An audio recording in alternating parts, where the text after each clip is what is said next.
இன்றைய தளிகை வந்து பிரண்டையில் ரசம், சேப்பங்கிழங்கு கருமது. பிரண்டை வந்து உடம்பு நல்லது தெரியும் இல்லையா, நம்ம நிறைய பண்ணிருக்கோம் பிரண்டையில். இது வந்து பிரண்டையில் ரசம். இந்த பிரண்டை உரிக்கிறது மட்டும் கொஞ்சம் கேர்ஃபுல்லாக உரிக்கணும். நல்லா கையில் எண்ணெயை தடவின்ட்டு அந்த தோல் எல்லாம் நிறைய இது இருக்கும், இந்த நார் மாதிரி இருக்கும், இந்த நாரெல்லாம் எடுத்துட்டு அதை நறுக்கிக்கணும். அப்படி இதெல்லாம் இந்த போட்டு வச்சிருக்கேன். உப்பில் வந்து புளி, இந்த புளியை போட்டு அடுப்பில் வச்சிருவேன். அதை இதையும் பெருங்காயமும் போட்டு பெருங்காயம் படி வச்சுட்டு வச்சிருவேன். அதை அப்புறம் இந்த நெய்யில் வந்து ஒரு ஸ்பூன் நெய்யை விட்டு பிரண்டையை நல்லா வதக்கின்றோம், இல்லைன்னா அரிக்கும்.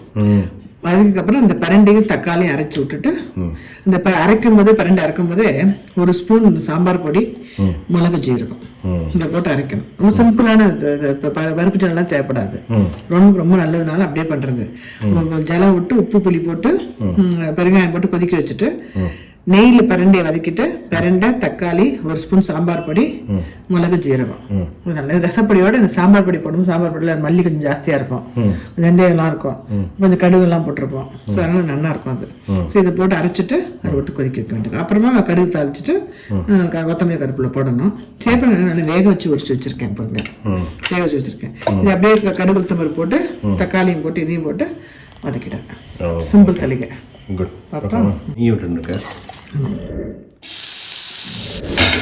சாம்பார் பொடி, மிளகு ஜீரகம், இந்த ஒரு தக்காளி, இது போட்டு நல்லா அரைச்சிக்கிறேன்.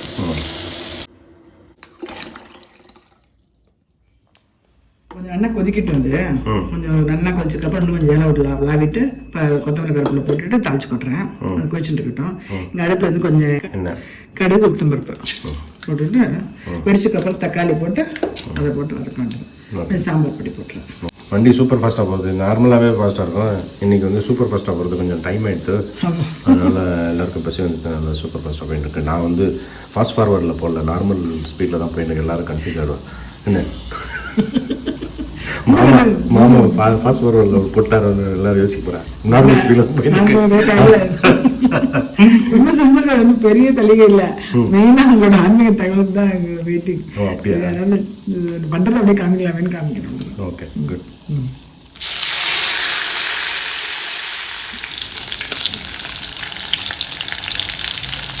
எப்பவும் சீக்கிரம் இல்லை, எங்கேயோ காணலாம் தேடணும்.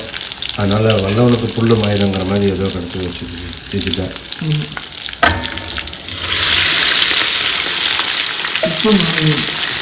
சாம்பார் பொடி போட்டேன், அவ்வளோ பொருட்கள் ஆயிடுச்சு. இன்னும் கொதிச்சு போட்டுருக்குங்களா, இன்னும் கொஞ்சம் வறுத்தேன், இன்னும் கொஞ்சம் ஜலம் விட்டுடலாம். உங்களுக்கு என்ன கலைக்கட்டு தூக்கம் வராது. இல்லை கலைக்கல, நிஜமாக வல்லவனுக்கு புல்லு மாயுதங்கிற மாதிரி கிடைக்கும். சாமான் ஏதோ கிடச்சி வச்சு செஞ்சியா? எங்கேயோ போயிட்டு எங்கேயோ வந்து இல்லை சீக்கிரம் எங்கேயோ போயிட்டு பார்க்கணும். அவசரத்தில் ப்ராப்ளம் சொல்லிங்க நினைக்கிறீங்க. ஆத்திரக்காரனுக்கு அண்டாக்களை கூட கை நுழையாது, அது நானும் கண்டுபிடிச்ச பழமையாது. ஆத்திரக்காரனுக்கு புத்தி மட்டும்தான் சொல்லுவா. நாங்கள் வந்து ஆத்திரக்காரனுக்கு அண்டாக்களை கூட கை நுழையாது, பெரிய அண்டாக்களை கூட. கொஞ்சம் ஜலம் விட்டேன், விட்டுட்டு கருவேப்பிலை கொத்தமல்லி போட்டு பொங்கி வரும்போது ரொம்ப இருக்கணும், கொதிக்க விடக்கூடாது. கடுகு தாய்ச்சிக்கல்ல போட்டிருக்கேன். ஃபாஸ்ட் தளிகை பார்க்கறதுக்கு சூப்பராக இருக்கும், சாப்பிட நல்லாயிருக்கும். பிரண்டை ரசம் நல்லாயிருக்கும். பிரண்டை வந்து கால்சியம் இருக்கிறதுனால அப்பப்போ ரசம், குழம்பு, தொகையல், ஊறுகாய் அப்படி ஏதாவது போட்டுருக்கேன். பொங்கின்றது இல்லையா, ஆஃப் பண்ணிட்டு ஆயிடுத்து தளிகை. ஃபாஸ்ட்டாக எடுத்து ஆன்மீக தகவலை பார்க்கலாம். Okay, thanks Yashasvi, your awesome. Thank you. இந்த அமாவாசை அன்னைக்கு சில முக்கியமான விஷயங்கள் பற்றி இன்றைக்கி தெரிஞ்சுக்க போகிறோம். நமக்கெல்லாம் தெரியும், அமாவாசை அப்படிங்கிறது வந்து சூரியனும் சந்திரனும் ஒரே நேர்கோட் பாதையில் இணையும் நாள். அதை தான் நம்ம அமாவாசை அப்படின்னு சொல்லுவோம். இது வந்து பிதுர்திதி அப்படின்னு சொல்கிறது. அமாவாசை அன்னைக்கு நிலவு வந்து முழுசாக மறைஞ்சிருக்கும். அதனால் அதை வந்து மறைமதி நாள், மறைமதி அப்படின்னு சொல்கிற வழக்கம் உண்டு. சூரியன் அப்படிங்கிறது வந்து பித்ருக்காரகன், மதி அப்படிங்கிறது வந்து மாத்ருக்காரகன், மனசு சம்பந்தப்பட்ட விஷயங்கள். இவா ரெண்டு பேரும், சூரியனும் சந்திரனும் தை மாதம், இந்த தை மாதத்தை வந்து மகர மாதம், மகர ஜோதின்னு சொல்கிறோம். மகர மாதம், இந்த மகர மாதத்தில் இணைகிற நாள் தை அமாவாசை. இந்த மகரத்துக்கு உரிய ராசி வந்து சனி பகவான். அதனால் சனி பகவானுடைய வீட்டுக்கு, சூரியனுடைய பிள்ளை சனி பகவான் அப்படின்னு சொல்லுவாங்க. சனி பகவான் வீட்டில் அம்மாவும் அப்பாவும் இணைகிற நாள் அப்படிங்கிறனால இந்த தை அமாவாசையை வந்து ஆடி அமாவாசை, மகாலய அமாவாசை மாதிரி ஒரு பெரிய அமாவாசையாக கருதுறது நம்மளுடைய வழக்கம். இந்த நாளில் வந்து நம்ம வந்து புண்ணிய நதிகள், புண்ணிய கஷேத்திரங்கள் இதெல்லாம் போய் முன்னோர்களை நினச்சிக்கிறது ரொம்ப விசேஷம். இந்த நாள் வந்து மனசு வந்து சுத்தமாகவும் மனசு வந்து சந்தோஷமாகவும் இருக்கணும், வச்சுக்கணும். ஒரு நாள் பார்க்கடலில் மகாவிஷ்ணு வந்து தியானிச்சுட்டு இருந்தாராம். அப்போது ருக்மிணி தேவி கேட்குறா, இந்த லோகமே உங்களை வந்து சேவிக்கிறது, நீங்கள் தியானம் பண்ணிட்டு யாரை சேவிப்பீர்கள் அப்படின்னு ருக்மிணி தேவி கேட்குறா. அப்போது பெருமாள் சொன்னது, நான் மக்களை சேவிப்பேன் அப்படி. எந்த விதமான மக்கள் அப்படின்னு ருக்மிணி கேட்குறா. யாரை சேவிப்பேன் அப்படிங்கும்போது 6 விதமான மக்களை நான் சேவிப்பேன் அப்படின்னு பெருமாள் சொல்கிறார். 6 விதமான மக்கள் யார்? நித்தியப்படி அன்னதானம் பண்ணுறவா. அதனால தான் நம்ம வந்து அமாவாசை தினங்களை வந்து குறைஞ்சபட்சம் அன்னைக்காவது நம்ம அன்னதானம் பண்ணணும் அப்படின்னு முன்னோர்கள் சொல்கிறது. பெருமாள் சொன்னது வந்து நித்திய அன்னதானம். இந்த நித்திய அன்னதானம் அப்படிங்கிறது வந்து சாஸ்திரங்கள் என்ன சொல்கிறது அப்படின்னா, நம்மளுடைய வருமானத்தை 6 பிரிச்சுக்கணும். அந்த 6 பாகத்தில் முதல் பாகம் வந்து அரசனுக்கு கொடுத்துருவான். அந்த அரசன் வந்து அந்த பாகத்தை வந்து நாட்டு முன்னேற்றத்துக்காக பயன்படுத்தணும். மிச்ச 5 பாகத்தை வந்து 5 பாகத்தில் ஒரு பாகம் இறந்து போன நம் முன்னோர்கள், பித்ருக்களுக்கு, அதாவது பித்ரு காரியங்கள், பித்ருக்களை நினச்சிண்டு பண்ணுற அன்னதானங்கள், பித்ருக்களை நினச்சிண்டு பண்ணுற புண்ணியக்ஷேத்திரத்துக்கு செலவு, இதெல்லாம் வந்து பித்ருக்களுக்கான செலவுகள்.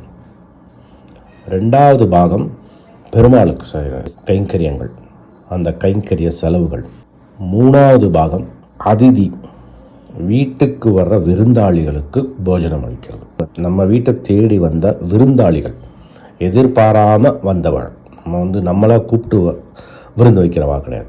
இது வந்து எதிர்பாராத விதமாக அவளாக நம்மளை தேடி வந்தவா விருந்தாளி, அவளுக்கு கொடுக்குற பாகம். அடுத்தது சுற்றத்தார், அது நம் சுற்ற உறவினர்கள். அந்த உறவினர்கள் அப்படிங்கும்போது நம்ம சுற்றத்தார், பிராணிகள், விலங்குகள் எல்லாம் சேர்ந்துடும். அப்புறம் நம்மளுடைய குடும்பம். இதான் 6 பாகம். ஒரு பாகம் மன்னனுக்கு, 2ஆம் பாகம் பித்ரு, 3வது பாகம் பெருமாளுக்கு செலவு பண்ணுறது, பெருமாள் கைங்கரியத்துக்கு செலவு பண்ணுறது, 4வது பாகம் விருந்தாளிகள், 5 சுற்றத்தார், 6 நம்மளுடைய குடும்பம். இந்த மாதிரி செலவு பண்ணுறவால இவாளை வந்து சேவிப்பார் பெருமாள். இந்த மாதிரி பண்ணுறவா பெருமாளுடைய அனுகிரகத்துக்காக காத்துன்னு இருக்கணும்னு அவசியம் கிடையாது. பெருமாளே அவாளை சேவிக்கிறார். அடுத்தது தருண அக்னிஹோத்ரி, தினப்படி அக்னி ஹோமம் வளர்க்குறவா. அதாவது இந்த லோகம் நன்னா இருக்கணும், இந்த லோக சுழற்சி நன்னா இருக்கணும், பிராணிகள் நன்னா இருக்கணும், நமக்கு தெரிஞ்சது தெரியாதது எல்லாம் க்ஷேமமாக இருக்கணும், இந்த பகவானுடைய படைப்பு அந்த சுழற்சி நன்னா நடக்கணும் அப்படின்னு நினச்சி பண்ணுற யாகம் வா வந்து அக்னிஹோத்ரி. வா தினப்படி பண்ணுவான். அந்த காலத்துலலாம் தினப்படி பண்ணுவான். வந்து நித்திய தருண அக்னிஹோத்ரி. இந்த அக்னிஹோத்ரிகளை வந்து வணங்குறேன் அப்படின்னு மகாவிஷ்ணு சொல்கிறார். 3வது வேதாந்த வித். வேதம்னா ஞான நூல்கள், அந்தம்னா முடிவு, அதை தான் உபனிஷத்துகள் அப்படின்னு சொல்லுவோம். வேதாந்தம், இந்த வேதாந்திகள் வந்து வேதாந்த வித், இந்த ஞானத்தை வந்து அடைஞ்சு அதை வந்து பரப்பரவா வந்து வேதாந்திகள். வந்து ஸ்ரீ ராமானுஜர் மாதிரி ஆச்சாரியர்கள், ஆழ்வார்கள் மாதிரி ஆச்சாரியர்கள், ஞானிகள், குருக்கள், இந்த வேதாந்த வித். அகஸ்தியர் மிகப்பெரிய உதாரணம். கைலாசத்தில் சிவனுக்கும் பார்வதிக்கும் திருமணம். எல்லா தேவர்கள், முனிவர்கள், ரிஷிகள், மக்கள் எல்லாரும் வந்து கைலாச மலைக்கு போயிட்டாங்க. அப்போ வந்து வடக்கு பக்கம் வந்து அதோடைய எடை தாங்காமல் வடக்கு பக்கம் தாழ்ன்றது, தெற்கு பக்கம் மேலே போயிடுது.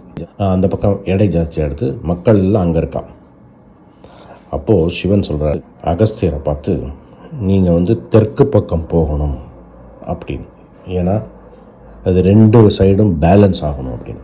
அப்போது அகஸ்தியர் வந்து தெற்கு பக்கம் வரார். இந்த கதை வந்து நமக்கு நல்லா தெரிஞ்சிருக்கும். இதோட பொருள் என்ன? அகஸ்தியர் அப்படிங்கிறது வந்து ஒரு பெரிய வேதாந்தி, அதாவது யோகி. இந்த யோகிகளுக்கு வந்து தெற்கு பக்கம், அதாவது மூலதாரால இருந்து வடக்கு பக்கம் சகசிரநாரா வரைக்கும் அவளுடைய யோக நிலை உயர உயர உயர பக்தி நெறி ஞானம் எல்லாம் அடைஞ்சிருவாள். அடைஞ்சதுக்கு அப்புறம் அவள் வந்து திருப்பி தெற்கு பக்கம் வரணும் அப்படிங்கிறது வந்து பெருமாளுடைய ஆசை. ஏன்னா இது அந்த பக்தி வர வர இந்த லோகத்திலிருந்து இருக்கிற அந்த ஆசைகள், லௌகிக்க விஷயங்கள்லேருந்து அந்த ஆசை வந்து அருந்துடும். அது வந்து பெருமாளும் சிவனும் சொல்கிறது வந்து இதை உணர்ந்துட்டு திருப்பி தெற்கு பக்கம் வரணும் அப்படின்னா, திருப்பி நாங்கிறது ஆன்மாதான் அப்படின்னு புரிஞ்சதுக்கு அப்புறம் இந்த உடல் அப்படிங்கிறது வந்து அடுத்தவாளுக்கு இந்த ஞானத்தை பரப்பணும் அப்படிங்கிற ஒரு சித்தாந்தத்தில் வந்தது தான் இந்த வேதாந்த வித். இந்த மாதிரி ஞானிகள் இந்த யோகத்தை வந்து சொல்லிக் கொடுக்கணும் தெரியாதவாளுக்கு. ஸ்ரீ ராமானுஜர்லேருந்து நம்ம வந்து நிறைய குருக்கள் ஆச்சாரியர்கள் பார்க்குறோம், ஆழ்வார்கள் பார்க்குறோம், நாயன்மார்கள் பார்க்குறோம். இவாளை வந்து சேவிக்கிறேன் அப்படிங்கிறார் பெருமாள். அதுக்கப்புறம் சகஸ்ர சந்திர தர்ஷி, அதாவது 1000 பிறை கண்டவர். 1000 பிறை அப்படின்னா 80 வருஷம் ஆகி 10 மாதம் முடிஞ்சிருக்கும். கரெக்டாக 1000 பிறை கண்டிருப்பார் அவர். 1000 பிறை அப்படின்னா 3ஆம் பிறை, சிவனுடைய தலையில் இருக்கிறது 3ஆம் பிறை. அது அமாவாசையிலேருந்து 3ஆவது நாள். அது 1000 3ஆம் பிறையை காண்றதுக்கு 80 வருஷம் பூர்த்தியாக இருக்கணும். அது 80 பூர்த்தி ஆகும்போது நம்ம சதாபிஷேகம் பண்ணுவோம் பூர்த்தியானவளுக்கு. இதைத்தான் வந்து சகஸ்ர சந்திர தர்ஷி, இவாளை வந்து சேவிப்பேன் அப்படிங்கிறார் பெருமாள். 5வது வகை மனிதர்கள் வந்து உபவாசிகள். மாதத்துக்கு 2 ஏகாதசி அன்னைக்கு நிர்ஜலம், அப்படி இல்லைன்னா வெறும் ஜலத்தை குடிச்சுண்டு உபவாசம் இருக்கிறவாளை சேவிப்பேன் அப்படிங்கிறார் பெருமாள். 2 ஏகாதசி, மாதத்துக்கு 2 ஏகாதசி அன்னைக்கு உபவாசம் இருக்கிறவாளை சேவிக்கிறார் பெருமாள். அடுத்தது பதிவிரதா, பதிவிரதைகள். இந்த பதிவிரதைகள் பற்றி நம்மளுடைய சாஸ்திரங்களில் நிறைய விஷயங்கள், நிறைய கதைகள் இருக்குது. சுந்தரகாண்டத்தில் ஹனுமன் வந்து சீத்தையை பார்க்குறார். சீத்தை தான், இதுதான் சீத்தை அப்படின்னு உறுதி செஞ்சதுக்கப்புறம் ஹனுமன் சீத்தைகிட்ட சொல்கிறார், இப்படியே என் தோள் மேலே ஏறி உட்காருங்கோ, நான் ராமங்கிட்ட உங்களை சேர்த்துட்றேன். அப்படிங்கும்போது சீத்தை சொன்னது வந்து, என்னுடைய கற்போட வலிமையால் 7 உலகத்தையும் என்னால் எரிக்க முடியும், இந்த க்ஷணமே எரிக்க முடியும். ஆனால் அது வந்து என் ராமனுடைய வில்லுக்கு கழங்கம், அந்த காரியத்தை நான் செய்ய மாட்டேன் அப்படின்னு சொல்கிறேன். அந்த மாதிரி பதிவிரதைகள்னால எதையும் சாதிக்க முடியும் அப்படிங்கிறத வந்து நம்ம சத்யவான் சாவித்திரி கதையிலேருந்து தெரிஞ்சுக்கிறோம். இந்த அமாவாசை அன்னைக்கு நம்ம தெரிஞ்சிக்க வேண்டிய ஒரு கதை வந்து, அலகேஷபுரி அப்படின்னு ஒரு தேசத்தில் ஒரு மன்னன் இருக்கான். அந்த மன்னனுக்கு குழந்தை வாரிசு ரொம்ப நாளாக இல்லை. ரொம்ப நாளைக்கு அப்புறம் ஒரு குழந்தை பிறக்கிறது. அந்த குழந்தை பிறந்ததுக்கப்புறம் ஒரு அசரீரி வருது அந்த மன்னனுக்கு.